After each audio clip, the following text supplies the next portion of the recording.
And so I would like to ask you guys just to be patient for about 1 or 2 more minutes, and we should be up and running. We're going to blame all of this on Joey, hopefully. And so if we can turn that one monitor off, that will be fine.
We have been spending some time trying to let people know about how good God is. I wrote today that if God is love, and if love doesn't keep a record of wrongs, then what does that suggest about God? But I also wrote some things concerning sacrifices. We have lots of people who would really challenge the idea of what Paul said concerning what he claims that Jesus told him about love. Because if Paul is right concerning love, in that it doesn't keep a record of wrongs, the entire sacrificial system is put to the side. In a couple of weeks, maybe in 7 days or so, I'm going to do a teaching that will demonstrate the juxtaposition, the style of the Apostle Paul, that will prove beyond a shadow of a doubt that the Apostle Paul never believed that Jesus became a sacrifice. That is, in the sense, to satisfy his Father, so that his Father could forgive humanity of their sins. We have many doctrines today, unfortunately, like the substitutionary death of Christ. When I say this doctrine is unfortunate, it's because it's insulting to say that someone who loves like God, someone who would not keep a record of wrongs, someone who is kind, someone who is patient, someone who is faithful, someone who is our Father would require of a human being, a perfect human being, to die, shed his blood, in order to practice some kind of doctrine called the doctrine of forgiveness. The thing that we have to analyze, and we have to allow this to soak in, because we've gone through a period of time in which we've had many troubled waters. I'm talking about a time in which all of our talk is about people believing that the Bible is the inerrant Word of God.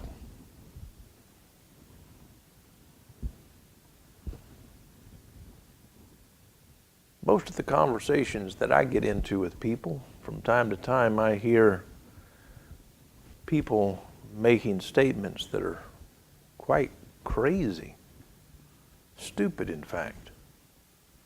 In fact, I make a lot of stupid statements from time to time. I misspeak, I mishear, I've got all kinds of problems. With human beings, you just have that.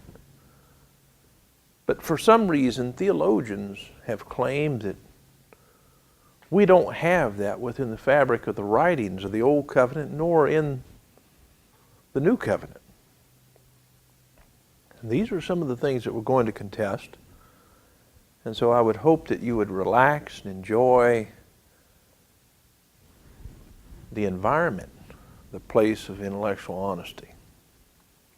If you have a Bible, and in this case an Old Testament, I want you to turn to Exodus chapter 33. And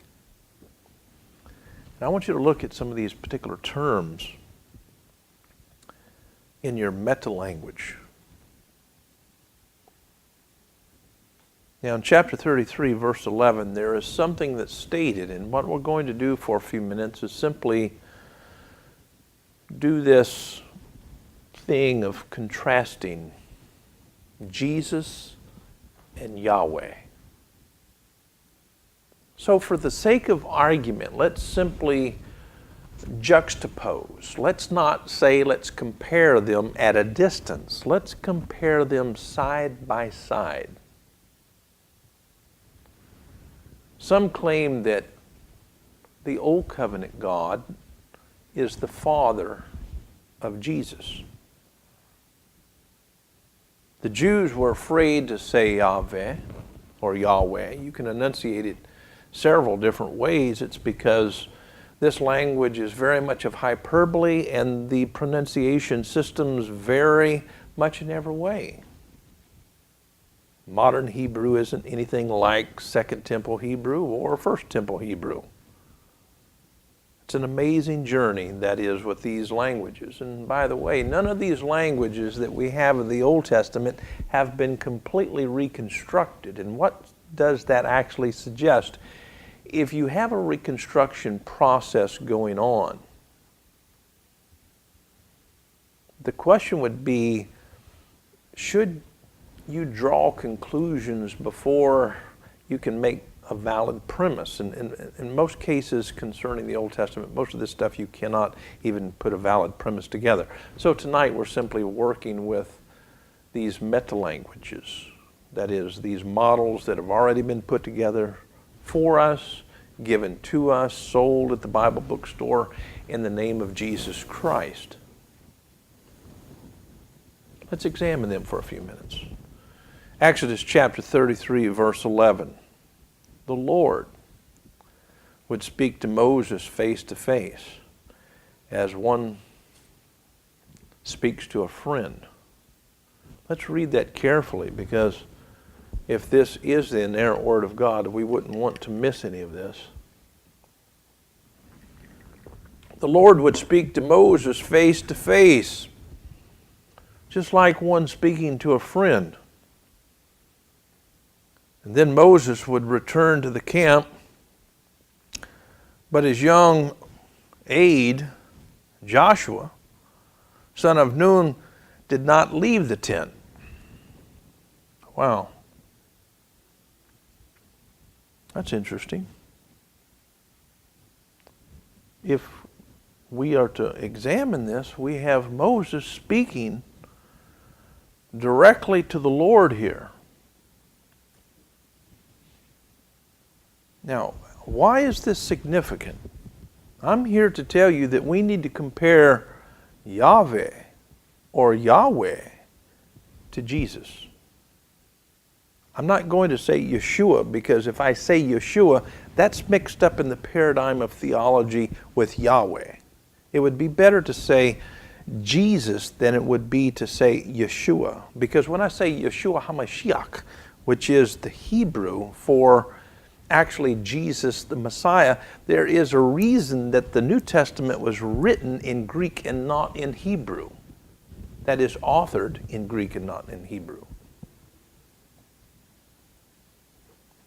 Let's go back and read this again. The Lord would speak to Moses face to face as someone speaks to a friend. That's pretty clear. Remember, this is meta-language here. In Exodus chapter 19, verse 19,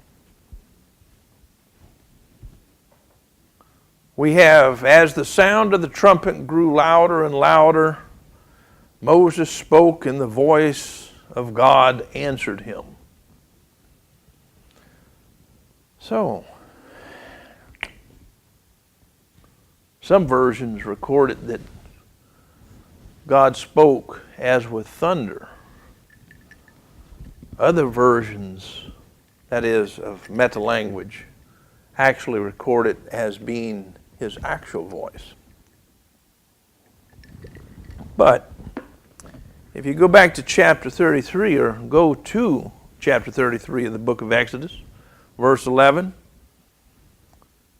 it couldn't be stated that this was ambiguous, because Moses is speaking face to face with the Lord as one who speaks to a friend. And please keep in mind, we're trying to juxtapose. We're trying to bring these two close. We're trying to bring Yahweh close to Jesus, so we can see the difference or the similarities. Let's keep reading. Look at John chapter 5, verse 37.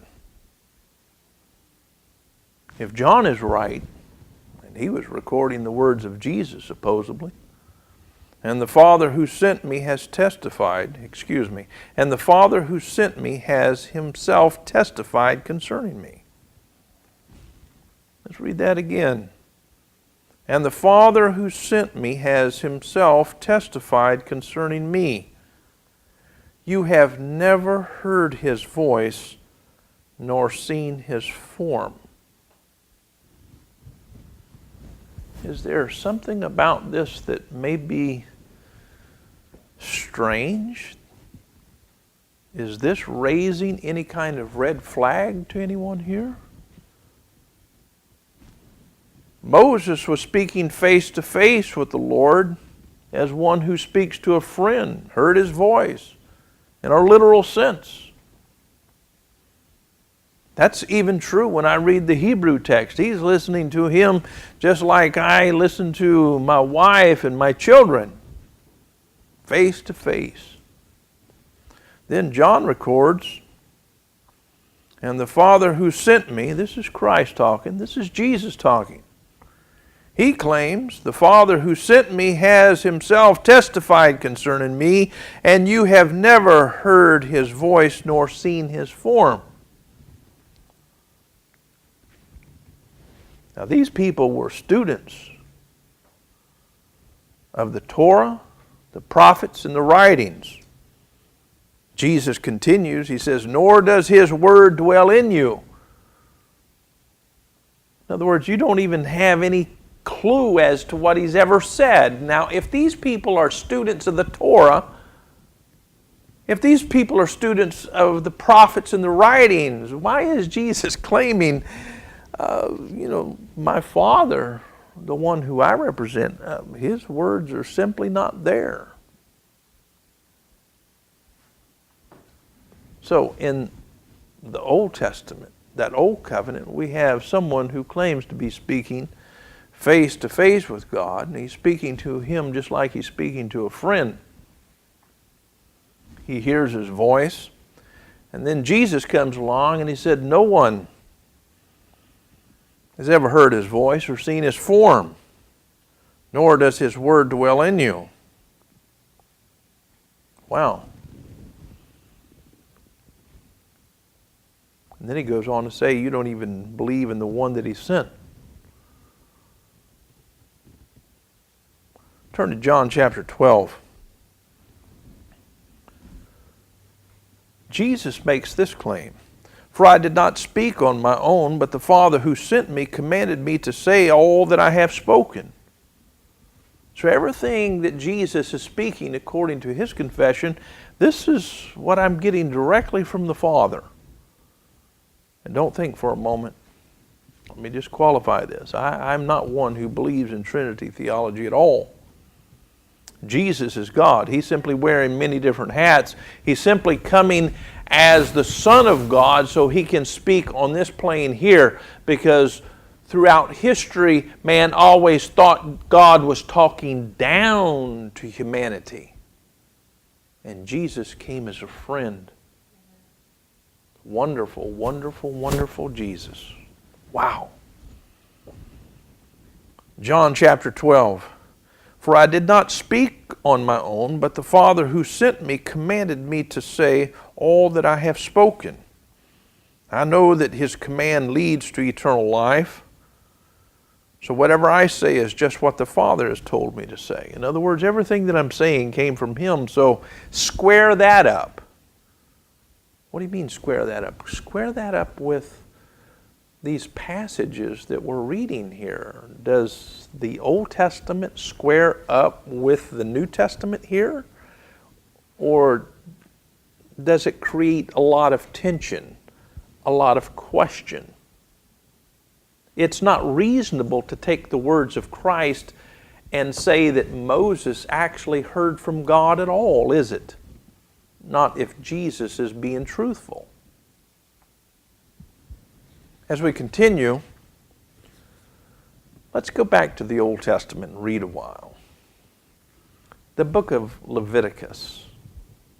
It's part of the Torah, you see.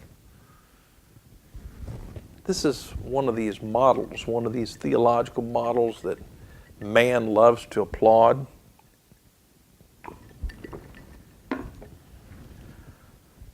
Chapter 21, verse 18. No man who has any defect. I want you to listen to this, because if you listen to this, you're going to hear the heart of Christ. Not in the Old Testament, but you're going to hear the heart of Christ when we go to the New Testament and we compare Jesus to Yahweh. I want you to hear the difference between Yahweh and actually Jesus here. Please read with me. Leviticus chapter 21, verse 18. No man who has any defect may come near.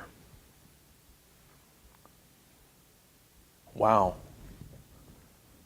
no man who has any defect may come near.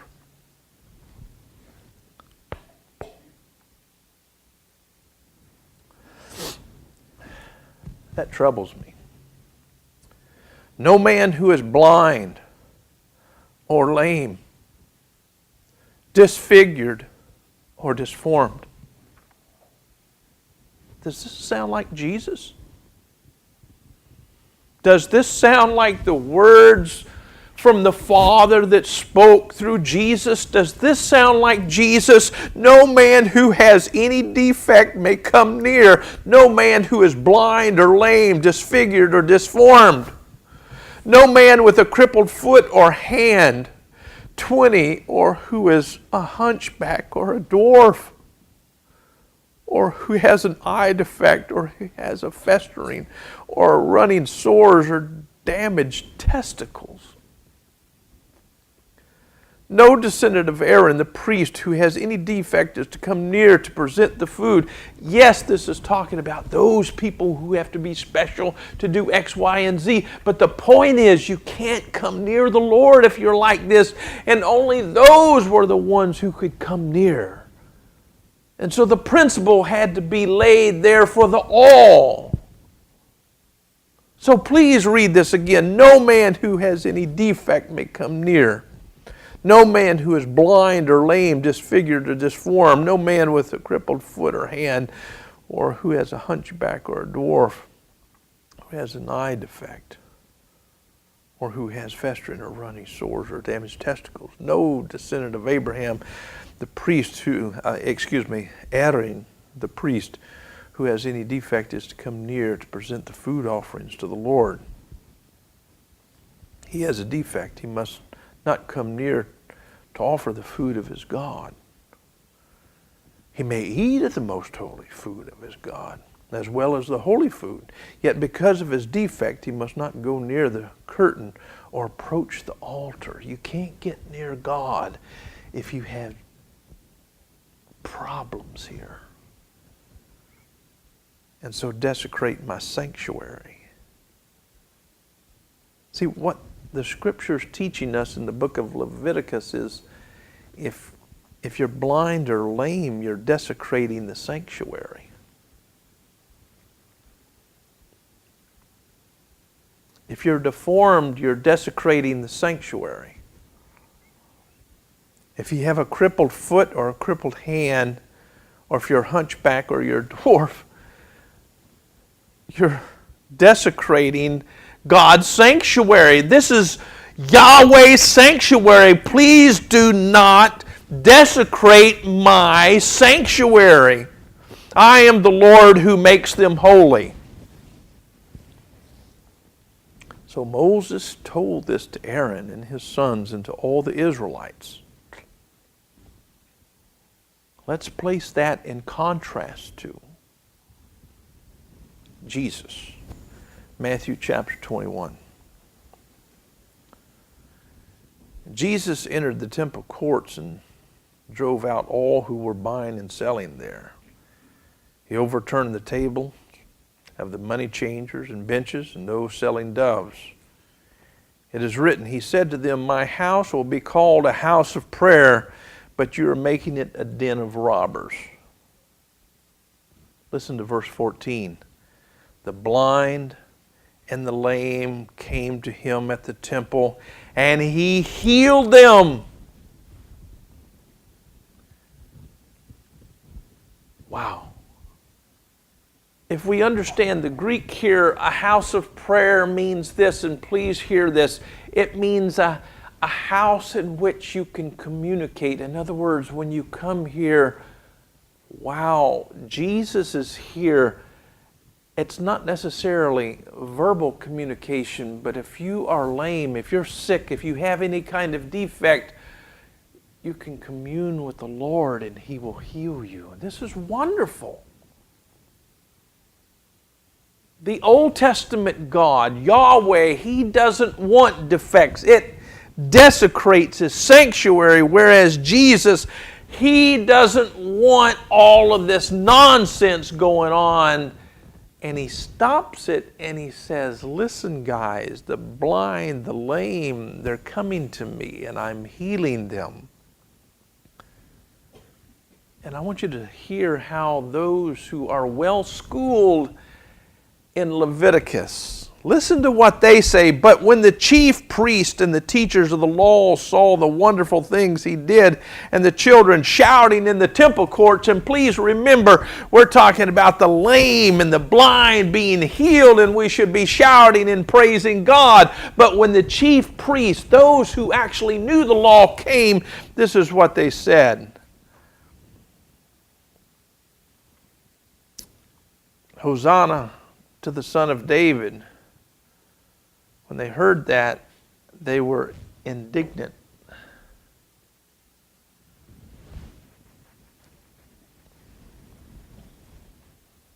They were indignant, upset. Whew. This is tough. Hopefully we can see in contrast, Jesus says, no one's ever heard my Father's voice. No one's ever heard God's voice. And yet you guys are claiming that someone has. Please do yourself a favor and look up the idea of what contradiction is. Please square up the book of Leviticus with the book of Matthew here. The heart and the compassion of the Father working through humanity, that is, in the person of Jesus Christ. This is wonderful. He heals the lame. He heals the blind. And this is a wonderful experience. He's not claiming desecration.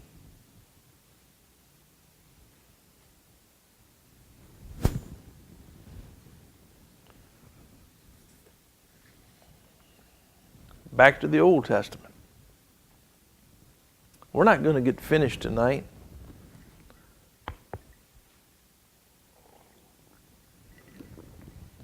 But hopefully,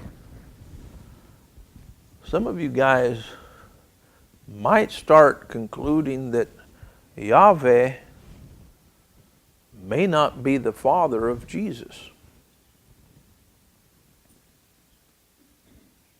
Hopefully some of you guys will say Yahweh may not be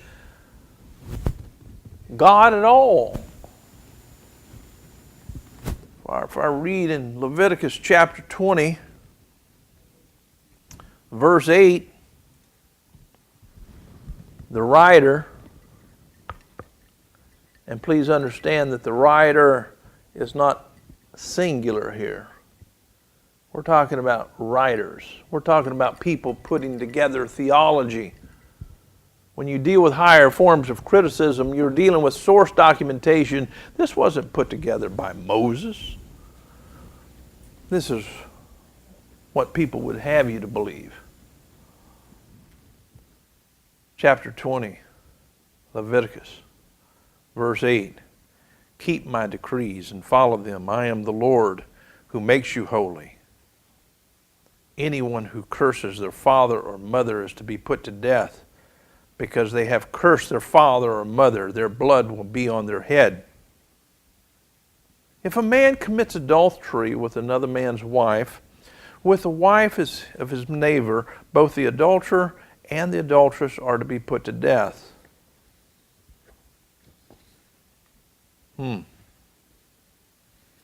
Strange. In John chapter 8, when they brought the woman caught in the act of committing adultery, it says in verse 7 of John chapter 8, when they kept on questioning him, he straightened up and said to them, let any one of you who is without sin be the first one to throw a stone at this dear lady. So I ask you again, is the heart of Christ, the nature of Christ, anything like that which Yahweh was instructing the prophets of old? Back to the book of Leviticus, verse 11. I want you to listen to some of these laws. If a man has sexual relations with his father's wife, you know, when you have to give rules on this,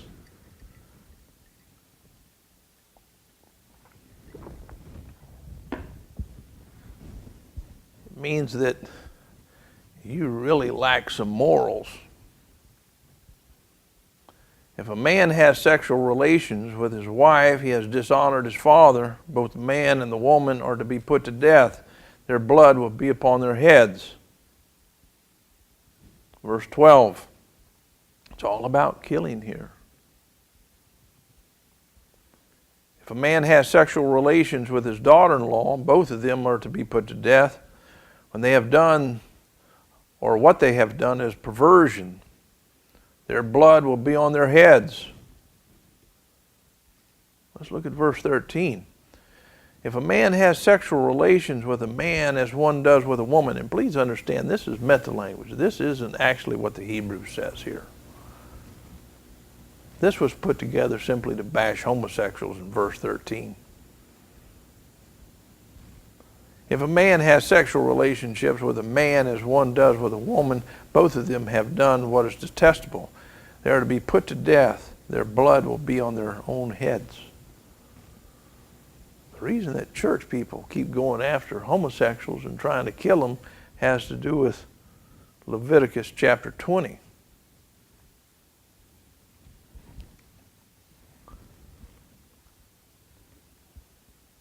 I would advise all homosexuals to stay away from church people. This isn't what the Hebrew text says, but I'm simply saying that church people would rather revisit this and spin it their own way because they are extremely prejudiced. Verse 14, if a man marries both a woman and her mother, it is wicked. Both he and they must be burned in fire. Aren't you thankful for a God who says, you know, if people are doing something wrong, burn them, stone them, so that no wickedness may be among you. Verse 15, if a man has sexual relations with an animal, I mean, this is pitiful. He has to be put to death, and you must also kill the animal.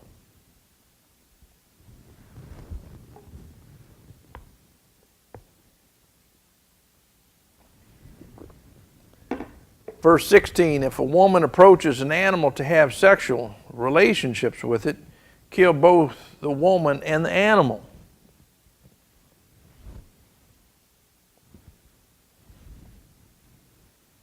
They are to be put to death. Their blood will be on their heads.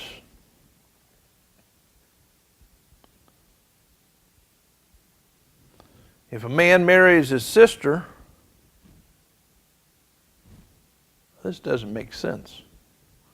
If a man marries his sister, the daughter of either his father or his mother, and they have sexual relations, it is a disgrace. They are to be publicly removed from their people. He has dishonored his sister and will be held responsible. If we are to believe the account of Adam and Eve,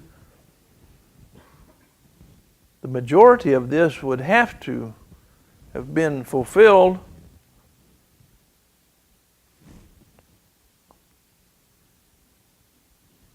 If you have two people, they get married, have children, how is the human race going to come about without having incest? I'm not advocating incest. I'm simply saying that the book of Genesis is crazy. God creates an environment for incest, and then later in the book, he condemns it. Strange. They are to be publicly removed from their people. He has dishonored his sister and will be held responsible. Verse 18, if a man has sexual relations with a woman during her monthly period,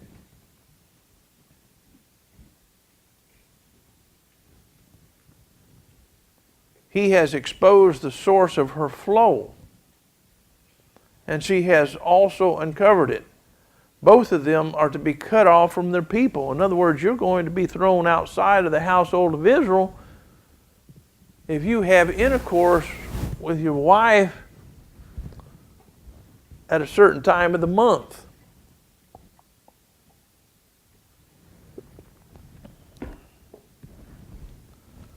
Now, some of these things in this read seem a little bit moral, but they seem in contradiction to everything else that's said in these passages in this Old Testament context. Skip down to verse 22 to save time. Keep all of my decrees and laws and follow them, so that the land where I am bringing you to live in may not vomit you out.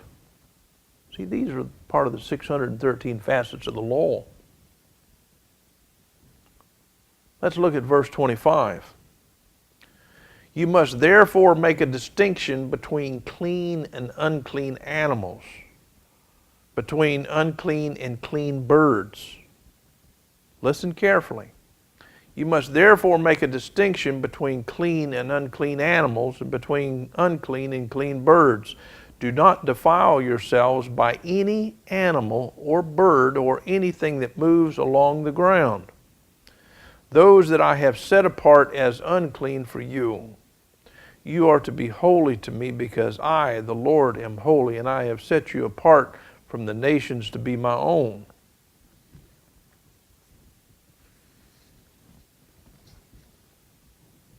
In Acts chapter 10, we have this account. This account is with Peter. Peter's having this vision. He's a Jew. Acts chapter 10, verse 11, he saw heaven open and something like a large sheet being let down to earth by its four corners. It contained all kinds of four-footed animals, as well as reptiles and birds. Does that ring a bell from what we just read from the Old Testament? Verse 12 again. It contained all kinds of four-footed animals, as well as reptiles and birds. Then a voice told him, "Get up, Peter, kill and eat." What does Peter do? He says, "Certainly not, Lord." Peter replied, "I have never eaten anything impure or unclean." Where is Peter getting this mindset? He's getting this mindset from the Torah. The voice spoke to him a second time. "Do not call anything impure that God has made clean." Look at verse 16. This happened 3 times.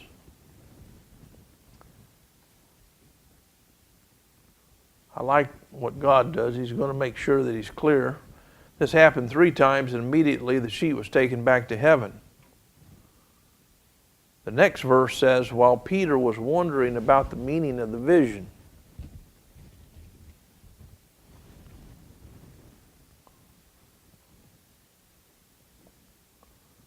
do you think Peter would say, "Oh, yes, Lord, I'm listening to you," or is he still wondering?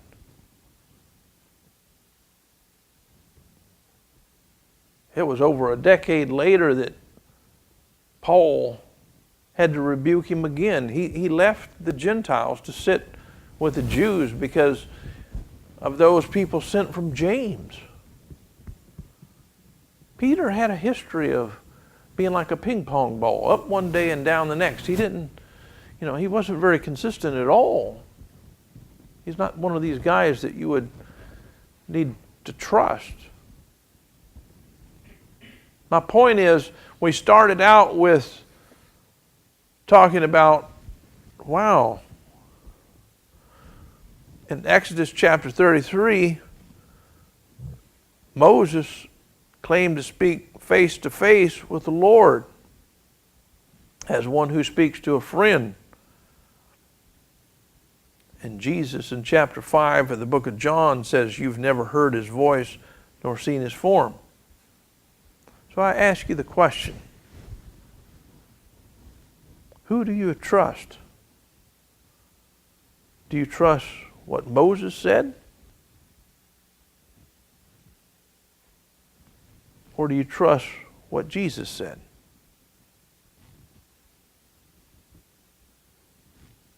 Do you think that these two writings are compatible and should be melted together to make up one Bible?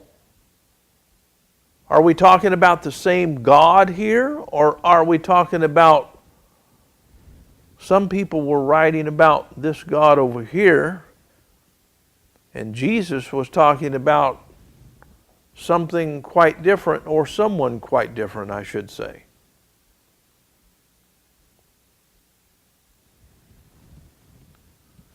You've never heard his voice. You've never seen his form.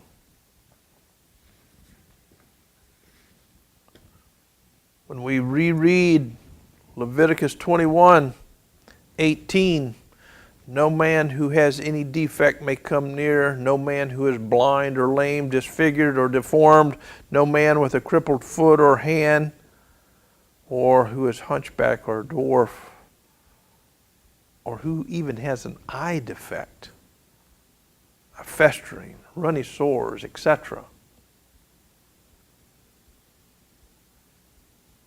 Why? Because this desecrates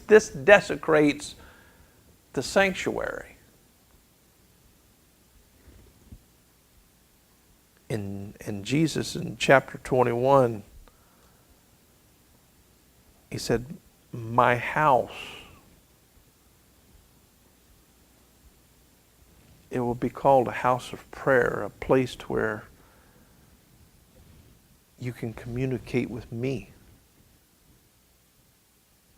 And when he said that, the powerful thing about that was the blind and the lame came to him. Who was him? Jesus was God. The blind and the lame came to God at the temple. And what did God do? He healed them.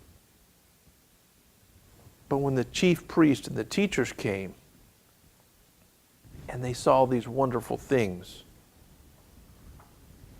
they rebuked him. So, if Jesus was making the claim that what Moses was talking about was so incredibly wrong, in the passages that we wrote about, not just in words, but also in actions, he takes those people who are full of all kinds of diseases and he heals them all. That's worth shouting about. We should rejoice and we should be ever so thankful that God finally came in the form of humanity and he actually said, listen, I will walk with you, talk with you, eat with you, drink with you, and even get on my knees and wash your feet. I love you. You're my friend. I will save you. I will do everything in the world for you. I adore you. Place that in contrast to Yahweh. And what do you have? Thank you for your time.